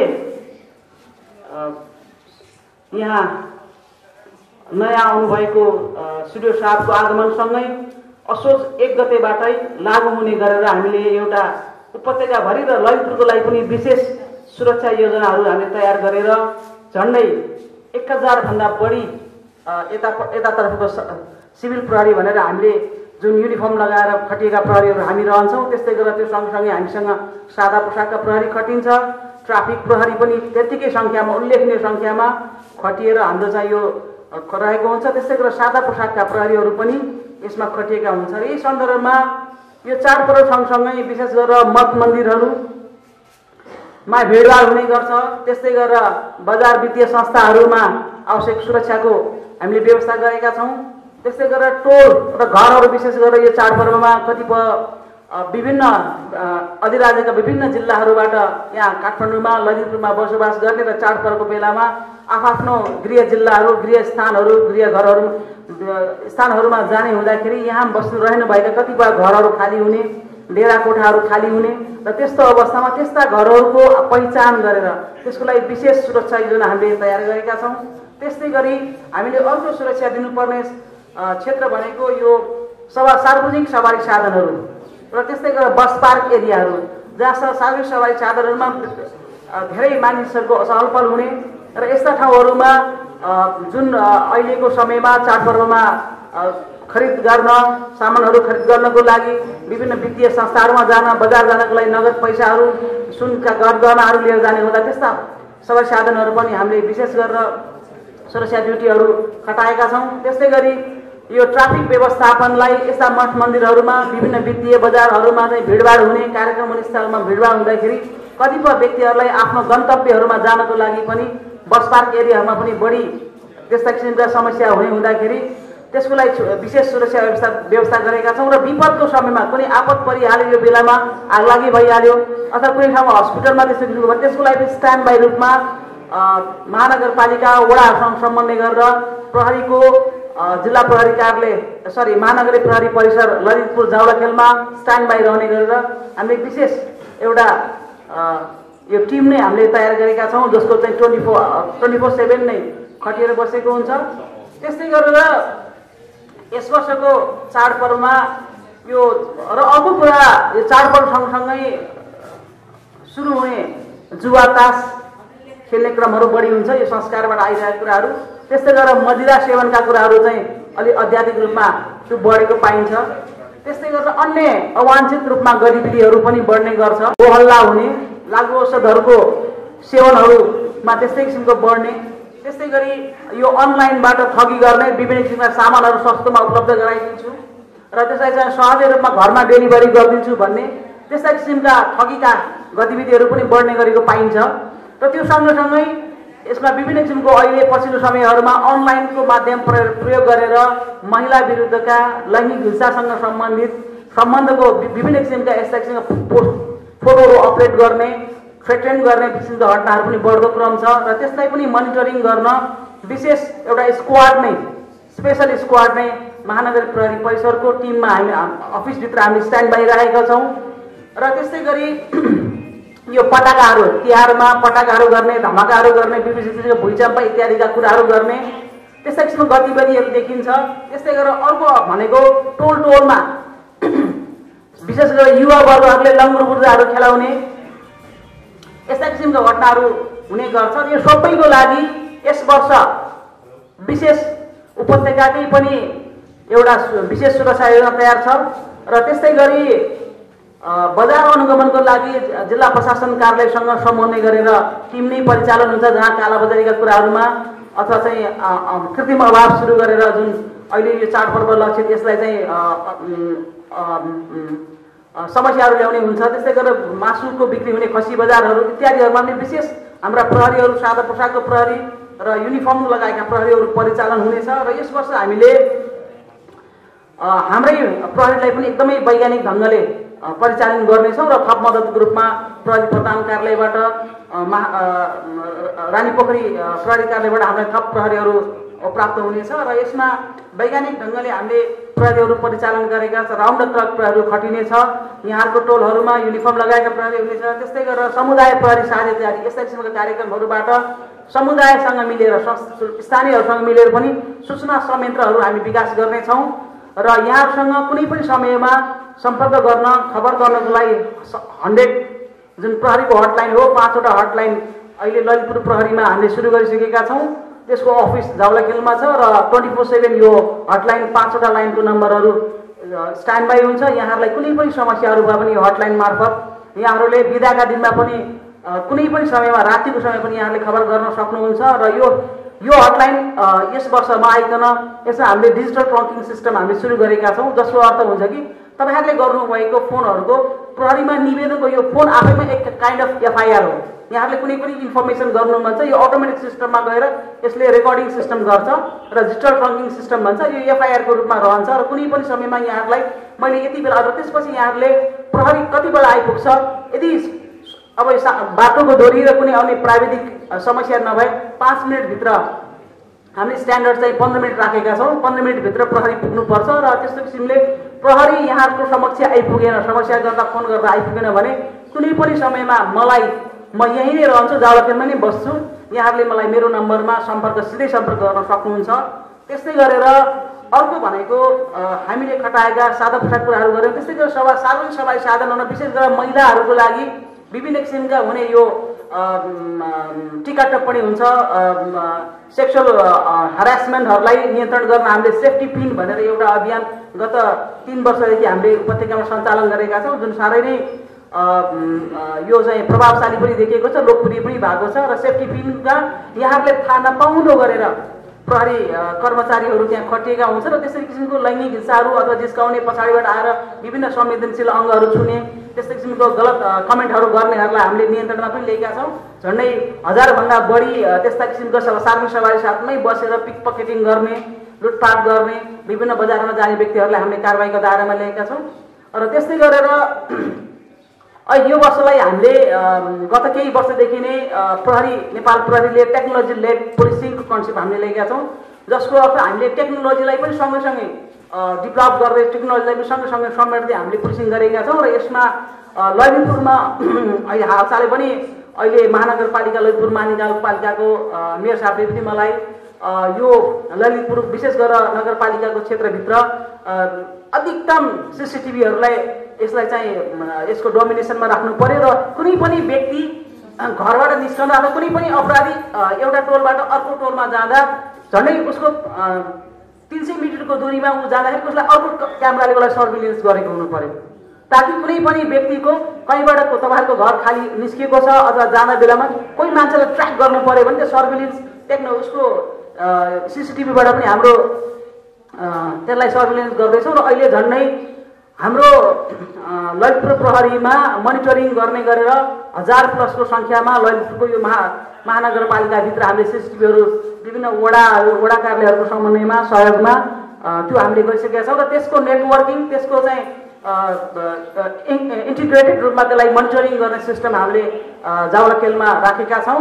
त्यसको चाहिँ all the time round the clock त्यसको चाहिँ 24 आवर्स नै त्यसलाई चाहिँ मोनिटरिङ गरिरहेको हाम्रो एउटा स्पेसल टिमले त्यसलाई मोनिटरिङ गर्छ। र त्यस्तो किसिमको घटना हुने बित्तिकै प्रहरी परिचालन हुन्छ। र यसमा हाम्रो एउटा यो सुरक्षा योजनाको अघि मैले कुरा गर्दाखेरि एउटा दस्तावेजै हामीले तयार गरेर यो सबै ठाउँहरूमा विभिन्न बिटहरूमा प्रयोग गरेका छौँ। यसमा झन्डै हामीले यो यहाँहरूले देख्नुहुनेछ विशेष व्यक्तिहरूको चहलपहल हुने जावलाखेल, लगनखेल, कुमारीपाटी एरियाहरू भयो, मङ्गलबारी एरियाहरूमा प्रहरीको मास्क खोइ भनेर एउटा पुलिस हेल्प डेस्क, नागरिक सहायता पक्ष भनेर हामीले एउटा पब्लिक हेल्प डेस्क सुरु गरेका छौँ। त्यसमा मास्क खोइको अभियानलाई पनि निरन्तरता दिनेछौँ। त्यो सँगसँगै कुनै घटनाहरू घटे भने तुरुन्तै रेस्पोन्ड गर्न सक्ने हिसाबले त्यहाँ प्रहरी तैनाथ रहनेछ। त्यस्तै गरेर क्युआरटीहरू परिचालन हुनेछ। कन्ट्रोल रुम भेहिकल भनेर सिआरबी भनेर विभिन्न संवेदनशील ठाउँहरूमा, वित्तीय संस्थाहरू भएका ठाउँहरूमा परिचालित हुनेछ। त्यस्तै गरेर हाम्रो विभिन्न यस्ता किसिमका यस्तो यो समयहरूमा अवांछित र गैर कानुनी सामानहरूको ओसार पसार हुन सक्ने सम्भावनालाई मध्यनजर राखे र त्यो सँगसँगै चाडपर्वको बेलामा हाम्रो फरार रहेका अपराधीहरू पनि पक्राउ गर्न सहज हुने हुँदा त्यस्ता व्यक्तिहरूलाई पनि नियन्त्रणमा निगरानीमा राख्न हामीले सरप्राइज चेकहरू, भिगोरस चेकिङहरू रातिको अवस्थामा चेक पोइन्टहरू खडा गर्नेछौँ। झन्डै राति प्रत्येक रात 20 देखि 25 स्थानहरूमा संवेदनशील ठाउँहरूमा हामीले यो चेक पोइन्टहरू खडा गर्नेछौँ। त्यस्तै गरेर ट्राफिक प्रहरीले पनि विभिन्न स्थान यहाँबाट जाने विभिन्न यात्रुहरूलाई सहज रूपमा हुने गरेर भाडा दरहरू मूल्य वृद्धि गर्ने कुराहरूमा चेक जाँच गर्नेछ। कसैलाई भनेको ठाउँमा मानेन भने त्यस्ता किसिमका मिटरमा जान नमान्ने सवारी साधन, सार्वजनिक सवारी साधनहरूलाई कारबाहीको दायरामा ल्याउनेछ। र मादक पदार्थ सेवन र यो हाई स्पिडमा चढाएर सवारी साधन गर्ने, त्यस्तै गरेर लाउड एकदमै मोडिफाइड मोटर बाइकहरू सवारी साधनहरू गर्दा रातिको अवस्थामा, दिनको अवस्थामा जुन एकदम साउन्ड पोल्युसन हुने हिसाबले त्रसित गर्ने जुन त्यस्ता किसिमका मोटर बाइकहरूलाई पनि कारबाहीको दायरामा ल्याउन भनेर उहाँहरू ट्राफिक प्रहरीलाई पनि स्पष्ट निर्देशन भइसकेको छ। र त्यहाँबाट ट्राफिक प्रहरीबाट पनि एउटा स्पेसल टिमहरू ठाउँ ठाउँमा चेक जाँच गर्ने र यस्ता व्यक्तिहरूलाई यस्ता सवारी साधनहरूलाई, यस्ता सवारी साधन चालकहरूलाई कडाभन्दा कडा कारबाहीको दायरामा ल्याउने छ। त्यस्तै गरेर हाई स्पिडमा गर्नेहरूलाई पनि रिङ रोड यो सवारी दुर्घटना नियन्त्रण गर्न त्यहाँ CCTVबाट मोनिटरिङ हुनेछ। त्यस्तै गरेर यो लेजर गन, राडर गनको माध्यमबाट यस्ता किसिमका सवारी साधनहरूलाई कारबाहीको दायरामा ल्याइनेछ। त्यस्तै गरेर यसमा र यहाँहरूलाई यो सबै भनिकन यो वर्ष गत वर्षहरूको भन्दा अझ बढी सुरक्षित र भव्य चाडपर्व रहोस्। यहाँहरूसँग हामी सधैँ साथ रहनेछौँ। यहाँहरूलाई कुनै पनि जानकारी प्रहरीलाई गर्न पर्ने स्थिति भयो भने 100मा बेहिचकिचाहट यहाँहरूले 100मा फोन गरिदिनु हुन म अनुरोध गर्न चाहन्छु। कुनै पनि यहाँलाई लागेको सामान्य इन्फर्मेसन हाम्रो लागि महत्त्वपूर्ण सूचना हुन सक्छ। यति भन्दै यो वर्षको चाडपर्व सुरक्षित रहोस्, भव्य रहोस्। चाडपर्वको धेरै धेरै यहाँलाई शुभकामना छ। धन्यवाद। जय नेपाल। धेरै धेरै धन्यवाद ललितपुर प्रहरी परिसरका प्रमुखज्यूलाई। भन्नै पर्ने कुरा धेरै हुन्छन्। यसै गरी हामीबाट हाम्रा जाउला खेल क्लबका अध्यक्ष महेन्द्र छेत्रीज्यूलाई मैले यहाँ देखेँ। उहाँलाई आसन ग्रहणको लागि म अनुरोध गर्दछु र माला लगाएर सम्मान गरिदिनु हुन पनि म अनुरोध गर्दछु। यसै गरी विलम्ब नगरिकन शुभकामना मन्तव्यका लागि विशेष अतिथि ललितपुर प्रमुख जिल्लाधिकारी श्री घनश्याम उपाध्यायज्यू हुनुहुन्छ। उहाँलाई म सार्वजनिक मन्तव्यका लागि म अनुरोध गर्दछु र उहाँ भर्खरै आइपुग्नु भएकोले उहाँलाई यो कार्यक्रममा स्वागत पनि गर्न चाहन्छौँ। तालीले सम्मान गरेर उहाँलाई जोरदार तालीले स्वागत पनि गर्न चाहन्छौँ। धन्यवाद उद्घोषक मित्र। यस शुभकामना आदान प्रदान कार्यक्रमका श्रद्धेय सभाध्यक्षज्यू, मान्य ऊर्जा जलस्रोत तथा सिंचाई मन्त्रीज्यू, मान्य प्रदेश सभा सदस्यज्यू, महानगरीय प्रहरी परिसर ललितपुरका एसएससी साथ लगायत उपस्थित सम्पूर्ण दिदीबहिनी तथा दाजुभाइमा मेरो तर्फबाट हार्दिक नमस्कार।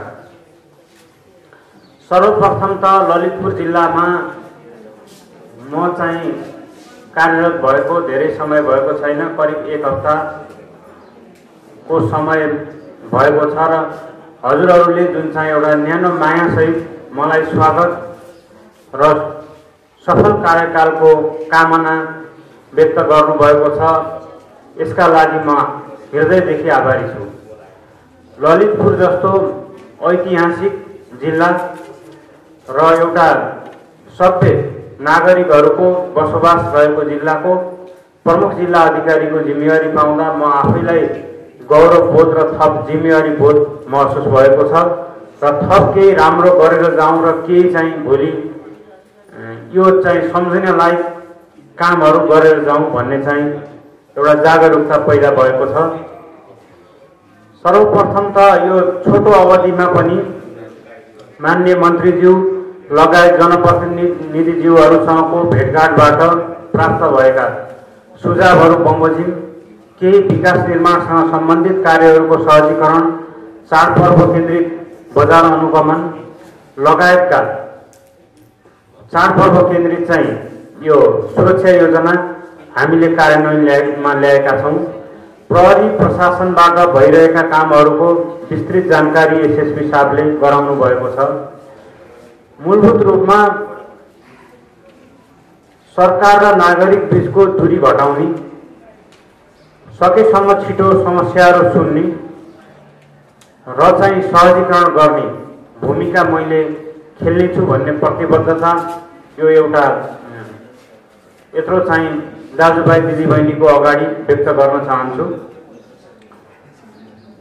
चाडपर्व केन्द्रित बजार अनुगमन र नागरिकको सुरक्षाका लागि थुप्रै कामहरू हामीले गरेका छौँ र एउटा धारणा के भने प्रहरी प्रशासनबाट र मान्य मन्त्रीज्यूको उपस्थिति छ। म के प्रतिबद्धता दिलाउन चाहन्छु भने सरकार छ भन्ने अनुभूति, नजिकै छ भन्ने अनुभूति दिलाउने गरी हामी काम गर्ने प्रयत्न गर्नेछौँ। कुनै पनि नराम्रो घटना भए पनि तुरुन्तै चाहिँ प्रहरी पुग्ने, सरकार छ भन्ने अनुभूति दिने र कुनै चाहिँ राम्रो चाहिँ काम हुँदा पनि नजिकै सरकार छ भन्ने अनुभूति दिने गरी हामी काम गर्नेछौँ र सबैको समयको चाहिँ पाबन्दी छ। म धेरै लामो चाहिँ मन्तव्य दिन चाहन्न, तर चाडपर्वलाई लक्षित गरेर तपाईहरुले हामीहरूले सबैले स्वास्थ्य मापदण्डको पालना गर्न जरुरी छ। हामी कोभिडको एकदमै मुक्त भइसकेको अवस्था छैन। नेपाल सरकारले उच्च प्राथमिकतामा राखेर कोभिड विरुद्धका खोप अभियानहरू सञ्चालन गरिरहेको छ।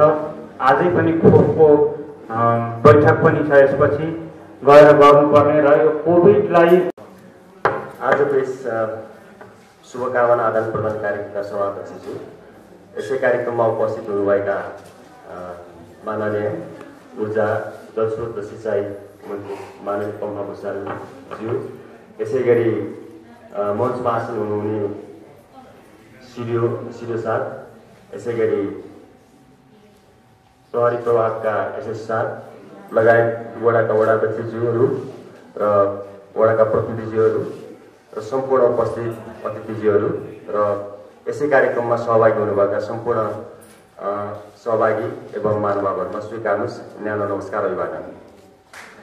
यहाँ मैले धेरै विषय नराखिकन पहिलोको शुभकामना भन्न चाहन्छु। नजिकै गरेको यो विजयादशमी र शुभ दीपावलीको पावन अवसरमा जुन तपाईँले कार्यक्रम गर्नुभएको छ र यो मञ्चमा जुन चिना परिचय हुने एउटा मौका दिनुभएको छ, त्यसको लागि म विशेष शुभकामना सहित धन्यवाद भन्न चाहन्छु। र म एउटै मात्र कुरा के राख्न चाहन्छु भने अहिले सायद हामीले यहाँ मञ्च अगाडि हामीले देखिरहेका छौँ, धेरै महिला दिदीबहिनीहरू र दिदीहरू हुनुहुन्छ, देखिरहेका छौँ। महिला समूहबाट प्रतिनिधित्व गराउने सम्पूर्ण समूहहरू हामीले देखिरहेका छौँ र हामीले विगत लामो समयसम्म जसरी सङ्घर्ष गर्दै यहाँसम्म आइपुग्ने क्रममा जुन एउटा उपलब्धि हामीले हासिल गरेका छौँ, त्यो उपलब्धि भनेको अहिले सायद 753वटा इकाइहरूमा हामीले जसरी महिला प्रतिनिधित्वको हामीले कुराकानी गरेका छौँ, त्यसमा करिब 14,000 महिलाहरू नेपाल सरकारको टेबलमा बसेर टेबल टक गरिरहनु भएको छ र उहाँहरूले आफ्नो एउटा भूमिका सरकारी स्तरमा उहाँहरूले आफ्नो सिग्नेचर गर्न सक्ने एउटा टेबलमा उहाँहरू पुग्नु भएको छ र हाम्रो आन्दोलन हिजो शिर उठाउन नसक्ने र त्यसपछि गएर शिरै उठाउन नसक्ने जुन महिलाहरू हुनुहुन्छ, उत्पीडित जाति समूह क्षेत्र भूगोललाई हामीले समेट्ने गरी जसरी हामीले सङ्घर्ष गरेर यहाँसम्म आइपुग्दाखेरि हामीलाई गर्व लाग्छ र हामीले भन्नै पर्छ र हामीले यो ठाउँसम्म ल्याउनका लागि जसरी सङ्घर्ष गरेर तपाईँ हामी सबैको लागि समान अधिकारको लागि जुन सङ्घर्ष गऱ्यौँ, त्यो बलिदान गऱ्यौँ, त्यो बलिदानको उपलब्धि आज हामी सँगै छौँ र सँगसँगै हामीले यो अधिकारको लागि लडाइँ हामीले जसरी लडेर आयौँ त्यो अधिकार स्थापित भएको छ भन्ने चाहिँ मलाई लाग्छ। त्यसैले यो विशेष पावन अवसरमा हामीले के गर्यौँ र एउटा चाहिँ राजनैतिक एउटा नेतृत्वहरूले के गर्यो भन्ने एउटा प्रमुख प्रश्नहरूलाई चाहिँ हामीले तपाईहरु सामु हामीले राख्नैपर्छ, तपाईहरु सामु हामीले चाहिँ जवाफ दिनैपर्छ र तपाईहरुले पनि क्वेसन चाहिँ गर्नुपर्छ जस्तो मलाई लाग्छ। त्यो क्वेसन भनेको हामीले समानताको जसरी हामी हामी लडेर आयौँ, आज संविधानसम्म महिला हक अधिकार र त्यसपछि उत्पीडित क्षेत्रको लागि हामीले सङ्घर्ष गरौँ, त्यसमा हामीले गर्व गरौँ र तपाईहरुको लागि पनि हामीले लडेका छौँ, सबैको लागि हामीले लडौँ र यही भन्दै यो बडा दशैं शुभ दीपावलीको पावन अवसरमा जसरी हामी सङ्गठित भएर तपाईहरु लागिरहनु भएको छ, त्यसमा हामी पनि प्रयत्नशील रहेर अगाडि बढ्ने तपाईहरुकै साथमा रहेर कुनै समस्या कुनै एउटा विषयहरूमा हामी केन्द्रित हुनु परे पनि हामी सँगै रहेर अगाडि बढ्ने प्रतिबद्धता जनाउँदै तपाईहरुको यो कार्यक्रम सफलताको शुभकामना भन्न चाहन्छु र कार्यक्रममा बोलाइदिनु भएकोमा धन्यवाद पनि भन्न चाहन्छु। हस्, धन्यवाद, नमस्कार, अभिवादन। सर्वप्रथम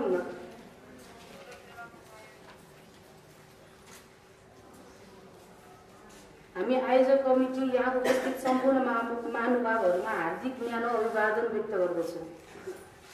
यस सभाका प्रमुख जलस्रोत आजको यस यस कार्यक्रममा आफ्नो व्यस्त समयको बावजुद पनि हाम्रो निमन्त्रणालाई स्वीकार गरी यहाँसम्म पाल्नुभई हाम्रो कार्यक्रमको शोभा बढाइदिनु हुने यस कार्यक्रमका प्रमुख अतिथि माननीय ऊर्जा जलस्रोत तथा सिँचाइ मन्त्री पम्फा भुषालज्यूलाई धेरै धेरै धन्यवाद ज्ञापन गर्न चाहन्छु। साथै विभिन्न सङ्घ संस्थाबाट आउनुभएका हाम्रा माननीय अतिथिहरूलाई हार्दिक अभिवादन व्यक्त गर्दछु।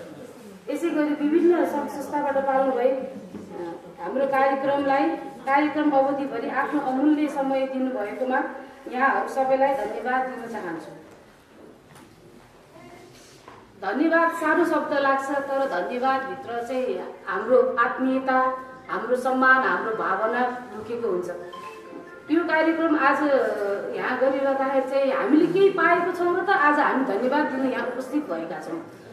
हामीले चाहिँ यहाँबाट आज धेरै कुराहरू सिक्यौँ होइन, जुन हामी अवेरनेसको सम्बन्धी होइन, उहाँले हामीलाई धेरै कुराहरू सिकाउनु भयो। त्यसको लागि चाहिँ नि अब उहाँप्रति हामीहरू आभार व्यक्त गर्दछौँ होइन।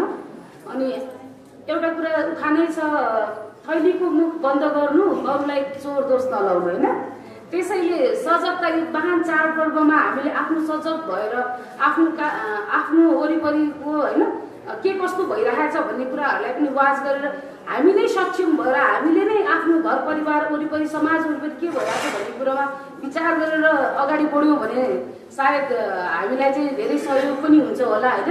त्यसैले आजको यहाँ यो कार्यक्रमले हामीलाई धेरै ठुलो प्रेरणा पनि दिएको छ र साथै कोभिडको बावजुद पनि, व्यस्तताको बावजुद पनि यहाँहरूले अमूल्य समय दिनुभएको छ र यो कोभिडको अवस्थामा होइन सोसल डिस्टेन्स मेन्टेन गरेर सायद पहिलोचोटि होला यहाँ यो प्रोग्राम मैले देखिरहेको छु होइन। त्यसको लागि पनि यहाँ सबैलाई धन्यवाद व्यक्त गर्न चाहन्छु होइन। आफ्नो डिसिप्लिनमा बसेर यहाँहरूले यो धैर्यतापूर्वक कार्यक्रम सुनिदिनु भएको छ, त्यसको लागि पनि मुरी धन्यवाद छ। साथै पम्फा दिदीले चाहिँ जुन आफ्नो मन्त्रीको आफ्नो जलस्रोत तथा सिँचाइ मन्त्रीको आफ्नो पदलाई चाहिँ उपयोग गरेर जुन 20 युनिट भन्दा तलकोलाई चाहिँ जुन निःशुल्क गर्ने उहाँको जुन प्लान छ होइन, त्यसको लागि चाहिँ म मुरी होइन हामी न्यू कोलोनी महिला समूहको तर्फबाट पनि उहाँलाई मुरी धन्यवाद व्यक्त गर्न चाहन्छु होइन।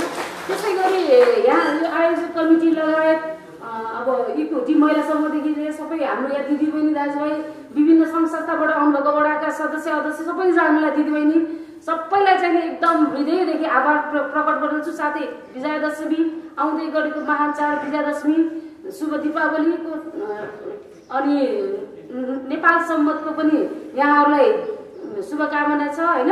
त्यसै गरी यो हल उपलब्ध गराएर हामीलाई सिद्धार्थ कटेजले जुन सहयोग गर्नुभएको छ, उहाँले यो हल उपलब्ध गराएर नै आजको हाम्रो यो कार्यक्रम सफल भएको छ। त्यसको लागि सिद्धार्थ कटेज परिवारलाई पनि म मुरी धन्यवाद गर्दछु। यति भन्दै मेरो यो धन्यवाद शब्द यहीँ टुङ्ग्याउँछु। धन्यवाद।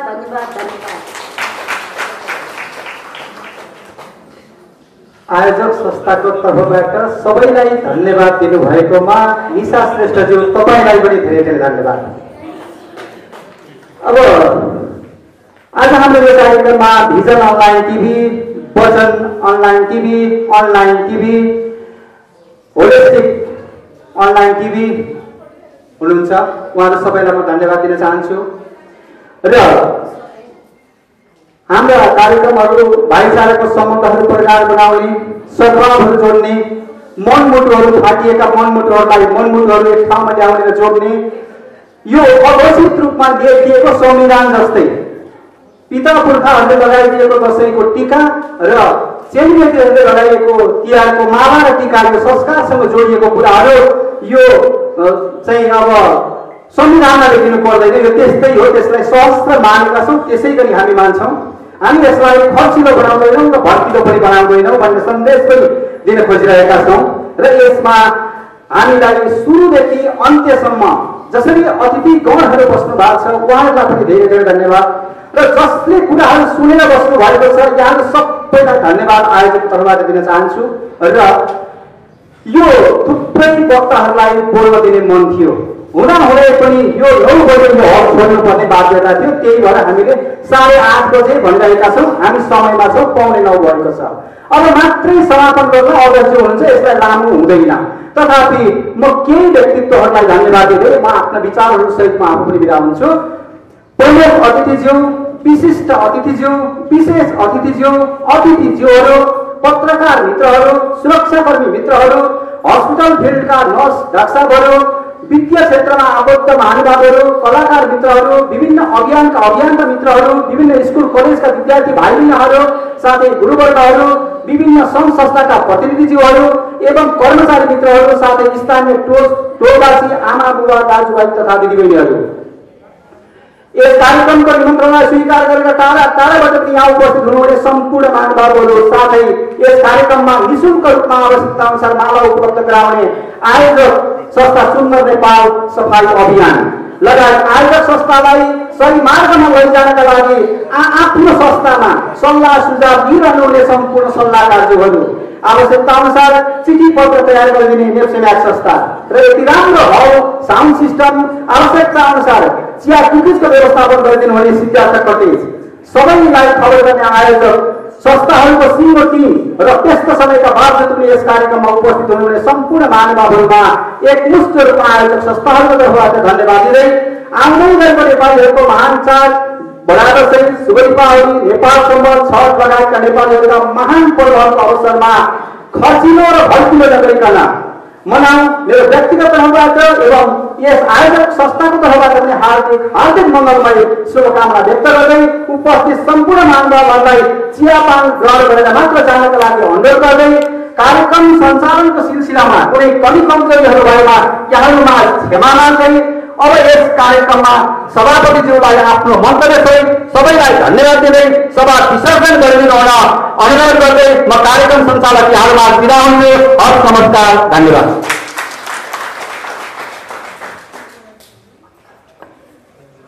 धन्यवाद निर्देशकज्यू।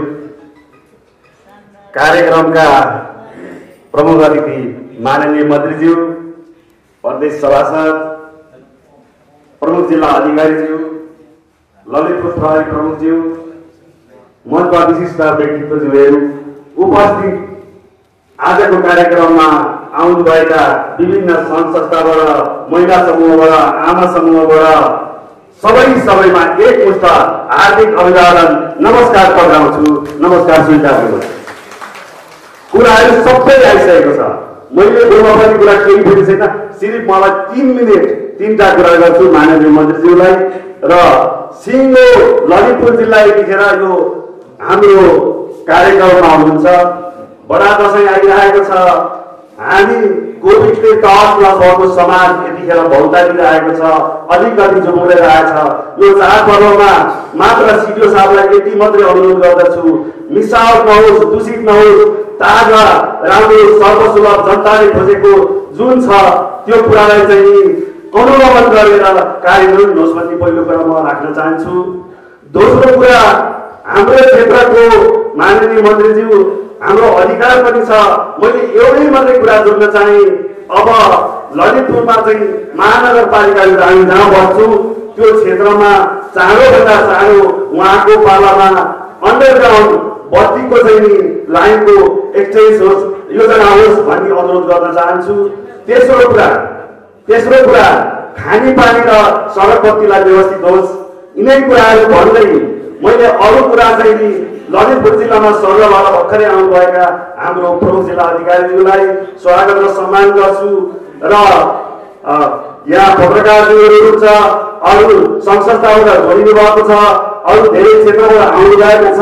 सबैलाई फेरि पनि यस्ता कार्यक्रमहरूमा सहयात्रा र सहभागी एकता मेलमिलापको पनि नाराका साथ हामीले एउटा यो कार्यक्रम जहिले पनि गर्ने गरेको छौँ। आज म एउटा मात्रै कुरा अनुरोध गर्न चाहन्छु। यहाँ राजनीतिक पार्टीहरू हुनुहुन्छ, माननीय मन्त्रीजी हुनुहुन्छ, तर यो नागरिक सरकारले एउटै मात्रै कुरा सिकाउँछ, ठुलो मान्छे होइन, असल र राम्रो मान्छे गर्नुपर्छ, अनुशासित हुनुपर्छ र यसरी कार्यक्रम सञ्चालन गर्नुपर्छ। कोभिडको लागि यसरी चाहिँ बस्नुपर्छ, यसरी सामाजिक दूरी कायम गर्नुपर्छ भनी अर्को एउटा कुराको उदाहरण यहाँ प्रस्तुत गरेको छ। यी कुराहरू राख्दै सबैलाई आइदिनु भयो। यहाँ विभिन्न आफ्नो व्यस्तताका बावजुद पनि हामीले धेरै मान्छेहरूलाई बोल्न यहाँ चाहिँ अनुरोध आएको थियो, तर पनि कार्यव्यस्तताले हामीले दिन सकिएन। आफ्नो कार्यव्यस्तताका बावजुद माननीय मन्त्रीज्यू, विशिष्ट अतिथिज्यू लगायत हाम्रा अतिथिगणहरूलाई स्वागत र समय विभागमा हार्दिक सम्मान र अभिवादन गर्दै यो कार्यक्रम यही विसर्जन भएको उद्घोष गर्दै हार्दिक अनुरोध गर्दछु, हार्दिक अनुरोध गर्दछु। हस्, नमस्कार।